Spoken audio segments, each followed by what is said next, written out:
Nou wil die ANC hê ek en jy moet 'n verdere R100 miljard opdoek vir 'n sogenaamde transformasiefonds vir swart besighede.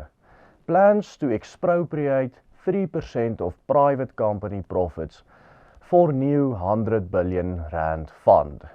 So lees die opskrif van Business Tech gister. Rapport het natuurlik ook in hulle eie berig hieroor geskryf.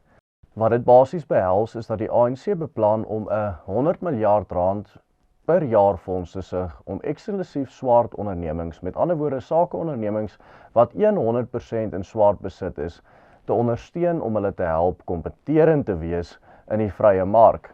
Dit is wel onmoontlik vir die ANC om hierdie verdere belastingverhogings deur parlement goedgekeur te kry op hulle eie, omdat hulle slegs 40 van die nodige 50% van setels beheer. Die ANC gaan afhanklik wees van hul koalisievernoot, die DA se ondersteuning.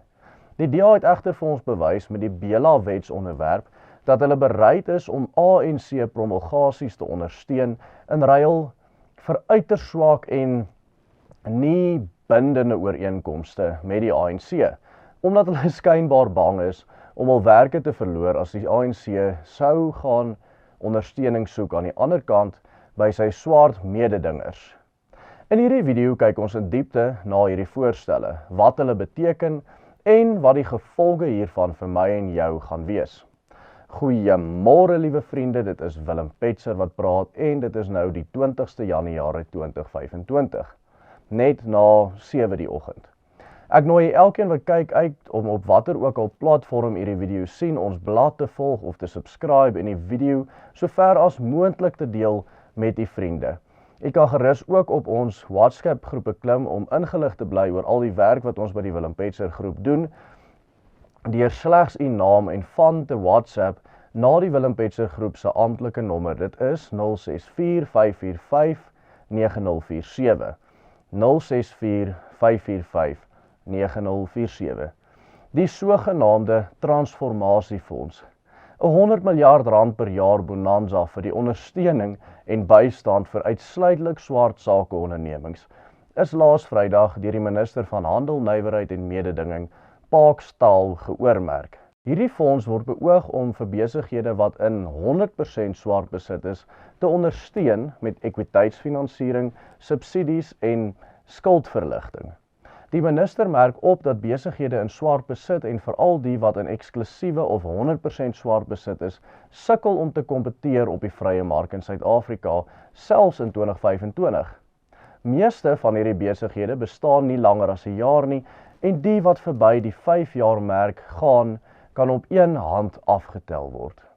Daarom maan hy dat dit nodig is om hierdie sogenaamde swart besighede te help deur hul skuldlas op die staat se rug te neem en om verdere subsidies aan hierdie besighede te betaal. Die geld wat hiervoor nodig is, sal uit die transformasiefonds kom en die transformasiefonds sal met R100 miljard per jaar befonds word deur 'n verdere 3% te vat by die res van Suid-Afrika se sakeondernemings. In my video op die 14de Januarie, dit was Dinsdag die 14de Januarie, het ek genoem dat 3/4 van die totale maatskappybelasting in hierdie land gedra word deur slegs minder as 800 groot maatskappye. En dat hierdie groot besighede besig is om een na die ander die land te verlaat.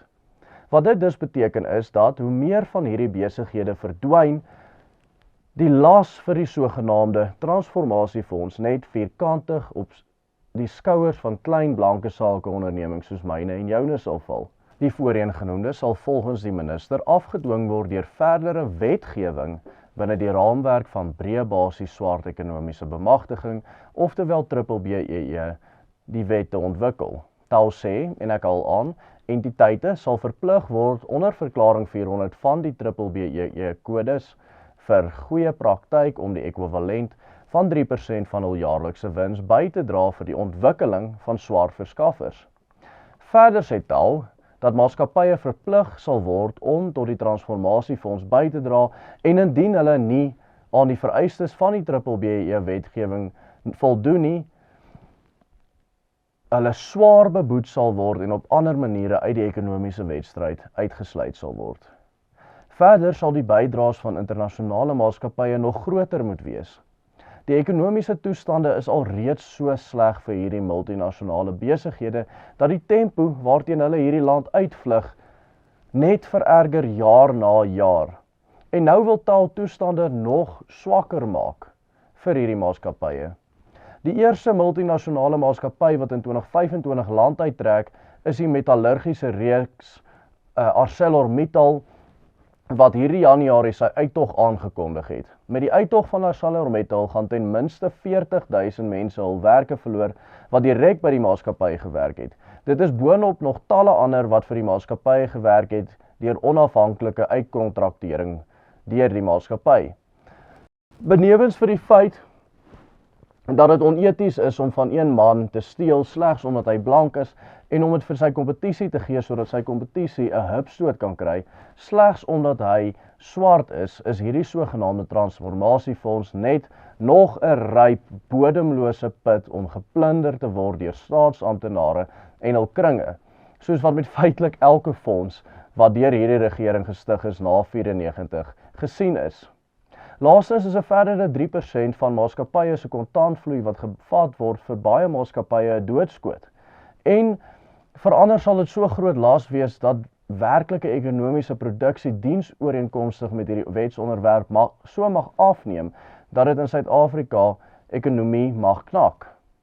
So, dit laat ons by die vraag, hoe kan hierdie wetsontwerp gestop word? Die antwoord hierop is eintlik baie eenvoudig. Die ANC sit met slegs 40 van die nodige 50% setels in parlement om wetsveranderinge soos hierdie goedgekeur te kry. Om dit reg te kry, sal hulle op steun van hul koalisievernoot, die DA, moet staatmaak. Die probleem is wel die volgende. Met die stigting van die sogenaamde regering van nasionale eenheid, wat eintlik basies 'n koalisie tussen die ANC en die DA was baie mense so positief geweest dat die ANC sou kon gekniehalter word deur die DA in enige skadelike skuwe wat hulle wil maak. Ons het egter met die Bela wetsontwerp gesien dat die DA se hooffunksie tans in die regering van nasionale eenheid is slegs om vir die ANC genoeg steutels te gee om elkeen van sy skadelike skuwe wel te kan maak. U sien, die DA het reeds voor die Bela wetsontwerp gedreig dat hulle die regering van nasionale eenheid sou ontbind indien die Bela wetgewing deurgevoer word. Egter, toe die tekkie die teer tref, onderteken die DA hierdie wette sonder enige teenstand uit vrees vir hul werke binne die regering. 'n Ontbinding van die regering van nasionale eenheid sou heel moontlik lei tot 'n koalisie tussen die ANC en die MK-party, wat natuurlik die enigste ander party is wat genoeg setels het om so 'n koalisie 'n meerderheid te gee. Ons is almal baie bang vir so 'n koalisie omdat die ANC skynbaar steeds die volle mag in die land sou hê soos wat hulle gehad het voor die laaste verkiesing. Dit is wel hartseer dat die koalisie met die DA tot vandag toe nog presies dieselfde doen. En nog nie een van die skadelike wetsontwerpe van die ANC se kant af kon gekeer het of eers probeer keer het nie. Dit laat mens wonder of twee onbevoegde partye wat hierdie land regeer soos die ANC en die MK nie moontlik beter is as een onbevoegde party wat 'n baie bevoegde administratiewe beampte, in hierdie geval die DA het, wat sy elke skuif ondersteun nie. Ek het al talle male gesê dat ek dankbaar is om onderdruk te word deur 'n ou so Zuma of Ramaphosa eerder as deur 'n ou so Stalin. Want die Zumas en die Ramaphosas van die wêreld is juist so onbevoeg dat hulle nie die vermoë het om soveel skade vir die onderdrukters te maak soos wat 'n bevoegde onderdrukker so Stalin sou nie. Dit is benewens vir die feit dat of dit nou Stalin of Mao of Mandela of Ramaphosa is, almal van hulle presies dieselfde ideologie deel. As ek geen ander keuse het nie en ek moet uit hierdie onheilige groepie vir 'n leier kies ek die mees onbevoegste kandidaat. Baie dankie vir u wat hierdie video tot aan die einde gekyk het. As u hierdie video tot aan die einde kyk, beteken dit dat u werklik sal baat vind by ons WhatsApp groep wat u op hoogte hou van al ons werk. Sluit gerus aan om ingelig te bly oor al die werk wat ons by die Willem Petzer groep doen deur slegs u naam en u van te WhatsApp na die Willem Petzer groep se amptelike nommer 064 545 9047.